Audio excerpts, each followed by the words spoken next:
चलिए बच्चों, अब हम करेंगे अगली exercise which is our exercise 3.3। जो हमारे पास ओल्ड बुक है ना उसके हिसाब से 3.4 है और जो न्यू बुक उसके अकॉर्डिंग 3.3। अब जो नया मेथड करने जा रहे हैं, ठीक है। अभी तक हमने कितने मेथड्स पढ़े हैं, ध्यान से सुनो सभी। एक हमने पढ़ा था ग्राफिकल मेथड, ठीक है जी। ग्राफ की हेल्प से हम क्या करते थे, एक्स और वाई की वैल्यू को फाइंड करते थे, दो लीनियर इक्वेशंस को सॉल्व करते थे। उसके बाद अगला मेथड हमने पढ़ा था सब्स्टिट्यूशन मेथड। उसमें हम क्या करते थे, एक वेरिएबल की वैल्यू को निकालते थे और दूसरी वाली इक्वेशन में उसको पुट करके उस इक्वेशन को सॉल्व करते थे, ठीक है। And third one method is elimination method. जैसे नाम से ही पता लग रहा है, हम क्या कर देंगे, एलिमिनेट कर देंगे। कोई हमने किसी गांव का कोई प्रधान रखा होगा, ठीक है, उस प्रधान को मैंने क्या किया, उसको हटा दिया, एलिमिनेट कर दिया, ठीक है ना। तो मान के चलते कि हमारे पास क्या थे, दो बंदे थे, किसी चीज के लिए चुनाव लड़ रहे थे, ठीक है। अब मैंने क्या किया, अब देखो दो सिचुएशन थी।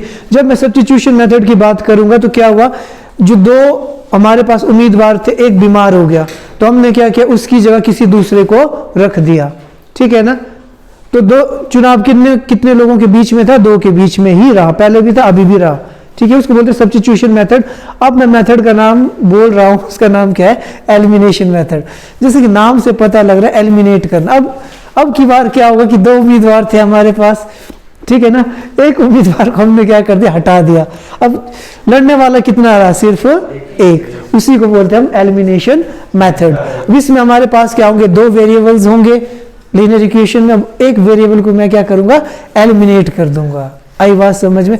देखते हैं जरा कैसे करना है हमने, फिर आपको समझ में आएगा ज्यादा। तो पहला क्वेश्चन देखिए सभी, ध्यान से राइट डाउन नहीं करना, एक बार समझो सभी।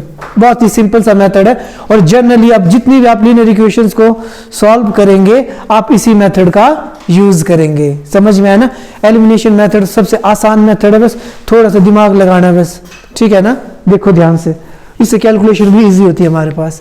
ये देखो क्या क्या था हमारे पास, एक इक्वेशन दी है x plus y equals to 5, 2x minus 3y is equal to 4।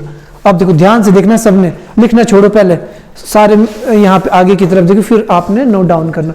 इस एक्सरसाइज में भी हम क्या करेंगे, जो दो लीनियर इक्वेशंस होंगी, सबसे पहला काम क्या होगा, उनको इक्वेशन नंबर 1 देना, इक्वेशन नंबर 2 देना। यहां तक क्लियर है, सब कुछ सबको क्लियर है ना। अब पता क्या करना हमने, अब आप लोगों ने देखना है कि अब दो चीजें इसमें ध्यान देने वाली। सबसे पहले आपने देखना है कि आपने कौन से वेरिएबल को हटाना है, ठीक है ना। आप x को एलिमिनेट करना चाहते हो कि y को, समझ में आया। अब देखो अगर मैं x को एलिमिनेट करना चाहता हूं, ठीक है, तो क्या करना है, देखो इसके आगे क्या साइन है, प्लस, इसके आगे भी क्या साइन है, प्लस, मतलब कोई साइन नहीं मींस प्लस का है ना। अगर मैंने इन दोनों को एलिमिनेट करना है तो इसका मतलब मुझे क्या करना पड़ेगा, इन दोनों इक्वेशंस को आपस में माइनस करना पड़ेगा, सब्सट्रैक्ट करना पड़ेगा। आई बात समझ में। जब कभी भी ऐसे वेरिएबल जिनको हम एलिमिनेट करना चाहते हैं उन दोनों का साइन क्या होगा, सेम होगा। ध्यान से कान खोल के सुनना सुनने। जब कभी भी किसी भी वेरिएबल को अगर मैंने एलिमिनेट करना है, अगर उन दोनों का साइन क्या होगा, सेम होगा, तो हम क्या करते हैं, इन दोनों इक्वेशंस को आपस में सब्सट्रैक्ट करेंगे, माइनस करेंगे। आ गई बात समझ में। और जब मैंने क्या करना है, एक ऐसे वेरिएबल को एलिमिनेट करना है जिनका साइन क्या होगा, दोनों का अलग अलग होगा, तो हम क्या करेंगे, इन दोनों इक्वेशंस को आपस में क्या करेंगे, ऐड करेंगे। इस चीज का ख्याल रखना है, सबसे इंपॉर्टेंट चीज। यहाँ पे गलती होती है हम लोगों से, सुनाई दिया, दोबारा रिपीट कर रहा हूं। जब कभी भी जिस भी आपने वेरिएबल को हटाना है, एलिमिनेट करना, देखना है कि उन दोनों वेरिएबल्स के साइन कैसे, सेम तो नहीं। अगर सेम होंगे तो हम दोनों इक्वेशंस को क्या करेंगे, आपस में माइनस करेंगे, ठीक है जी। अगर साइन अलग अलग होंगे तो उन इक्वेशंस को हम क्या करेंगे, ऐड करेंगे। आई बात समझ में, क्लियर है ना एक कॉन्सेप्ट। अब दूसरा कॉन्सेप्ट क्या करना है, अब आप जिस भी वेरिएबल को एलिमिनेट करना चाहते हो उनके कोफिशिएंट्स क्या होने चाहिए, सेम। कोफिशिएंट मतलब उसके सामने इधर जो है ना, सेम नंबर होना चाहिए, अलग अलग नहीं होना चाहिए। आई बात समझ में, ठीक है। अब ध्यान से देखो, अब मैं सोच रहा हूं कि मैं क्या करूं, x को एलिमिनेट करूं, ठीक है। अब ध्यान से देखना सबने। अब मैं चाहता हूं कि मैं x को एलिमिनेट करूं, तो सबसे पहले तो x का कोफिशिएंट कितना है, यहाँ पे 2, यहाँ पे कितना है 1। अब मेरे को सबसे पहला काम तो क्या करना पड़ेगा, 1 का 2 बनाना पड़ेगा। समझ में आया? तो मैं क्या लिखूंगा पहले, मतलब इसका मतलब ये हो कि पहली इक्वेशन को मेरे को किससे मल्टीप्लाई करना पड़ेगा, 2 से। दूसरी वाली को तो करने की जरूरत नहीं है। तो मैं लिखूंगा क्या, मैं लिख लेता हूं मल्टीप्लाइंग इक्वेशन नंबर 1 बाय 2।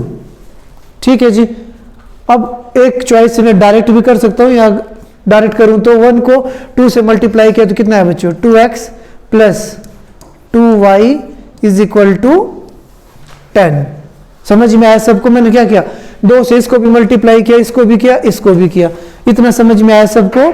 अब देखो नीचे वाली इक्वेशन को किसी से मल्टीप्लाई करने की जरूरत नहीं है, तो मैंने उसको लिख दिया एज इट इज। आया सबको समझ में यहां तक?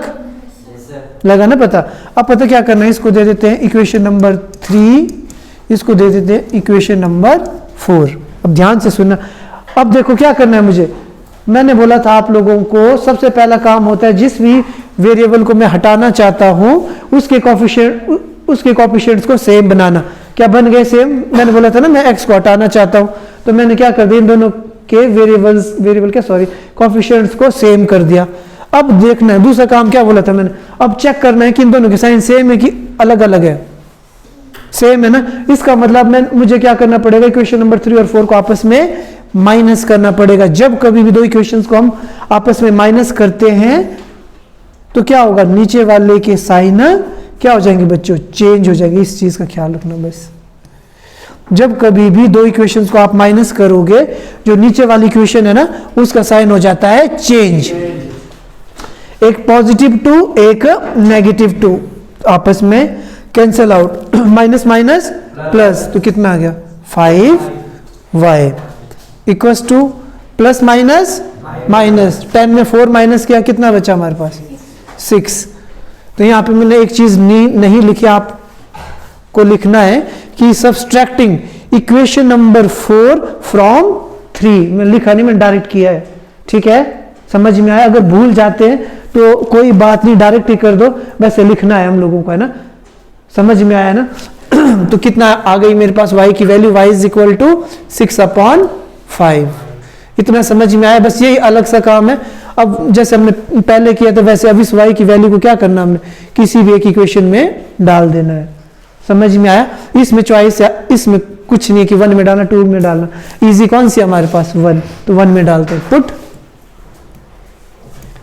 पुट द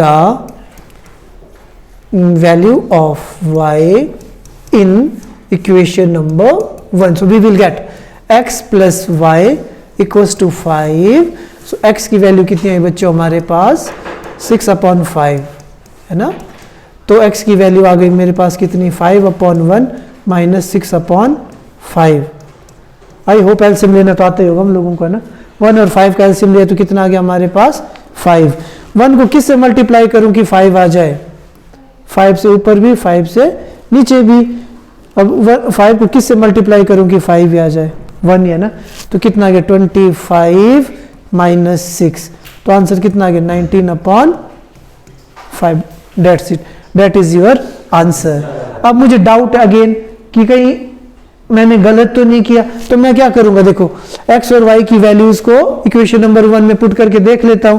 x की वैल्यू कितनी थी हमारे पास, देखो ध्यान से, x की वैल्यू थी जी मेरे पास 19/5 प्लस 6/5। 19 में 6 जोड़ा कितना आ गया 25, 25 को 5 से डिवाइड किया तो कितना आ गया 5।